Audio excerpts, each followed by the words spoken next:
और समय होकर के आए हो और अपना धन खर्च करके भी आए हो, तो इसलिए आए हो कि कुछ प्राप्त करने के लिए, तो कुछ प्राप्त करके जाना चाहिए। सत्संग में अपन को कुछ न कुछ एक आध बात ऐसी मिल जाती है जो अपन को जीवन में काम आ जाती है। सत्संग, अपन सत्संग के अर्थ बता दें। सत्संग अपन किसे कहते हैं? सत्संग होता है सत्य का संग। मतलब सत्संग माने सत्संग को आया सब विकसित करे, सत्य संग, सत्य का संग, सत्य के संग की चर्चा हो उसे हम सत्संग कहते हैं, है ना। सत्य के संग की चर्चा हो। अब सत्य क्या है, किसका संग करें? मतलब सत्य क्या है?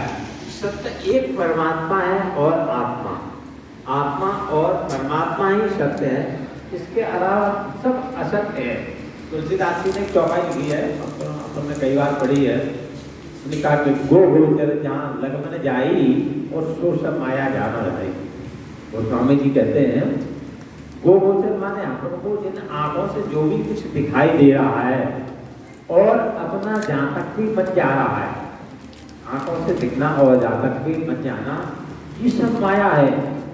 माया माने नाशवान, माया अस्थाई है, माया का एक बार नाश होगा।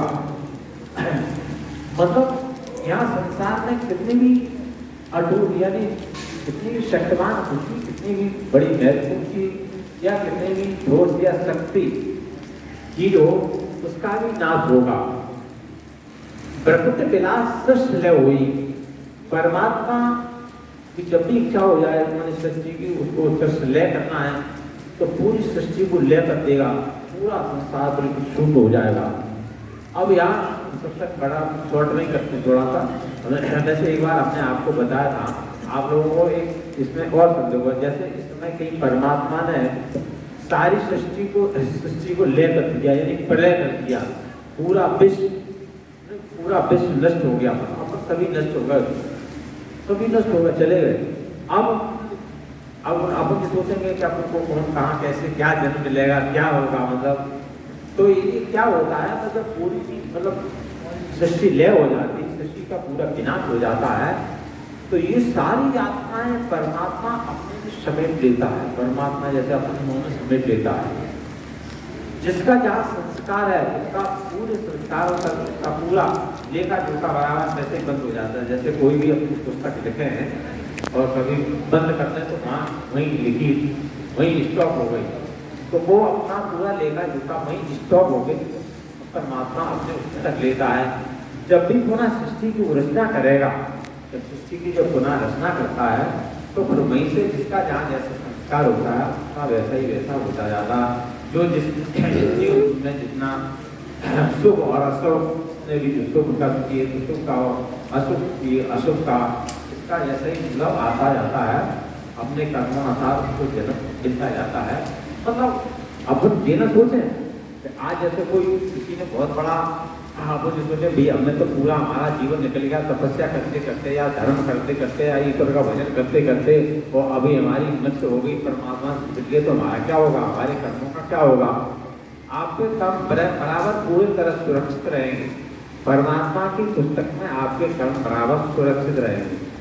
अब कोई मतलब चोर है डकैत है, वो सोचेगा कि बच्चों के लिए बढ़िया रहा लेकिन हमारे उसके भी कब सुरक्षित रहेंगे बराबर, उसको भी वो दंड मिलेगा और अपने दोनों को भी परमात्मा के खाते में आपका पूरा लेखा जोखा सुरक्षित रहेगा, चाहे वो सृष्टि प्रलय हो जाए या कुछ भी हो जाए।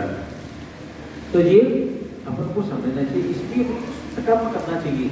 मानव जीवन संकल्प के ही मिला है, मानव जीवन संकल्प के ही मिला है। और अपन जो है ना वो ये एक जन्म की कहानी थोड़ी है, अपने लाखों जन्म लेके आए, लाखों जन्म हुए और लाखों आगे भी जाएंगे। तो इसलिए अपन आगे जन्म जो है ना अपन ऐसे बना लें, भाई ये मानव जन्म अपने काय के लिए मिला है, अच्छा बनाने के लिए मिला है, जिससे आगे की रास्ता मतलब अपनी सुगम हो जाए, आगे का घर अपना अच्छा बना, जिससे बढ़िया अपने श्रीमान कर अपने का जन्म हो बढ़िया अच्छा कर मिले, मैंने सारी सुविधाएं युक्त हों, उसको श्रीमान घर बोलते हैं। तो ऐसे अपन सत्कर्म करें, भाई कर्मों का ही तो खेल है।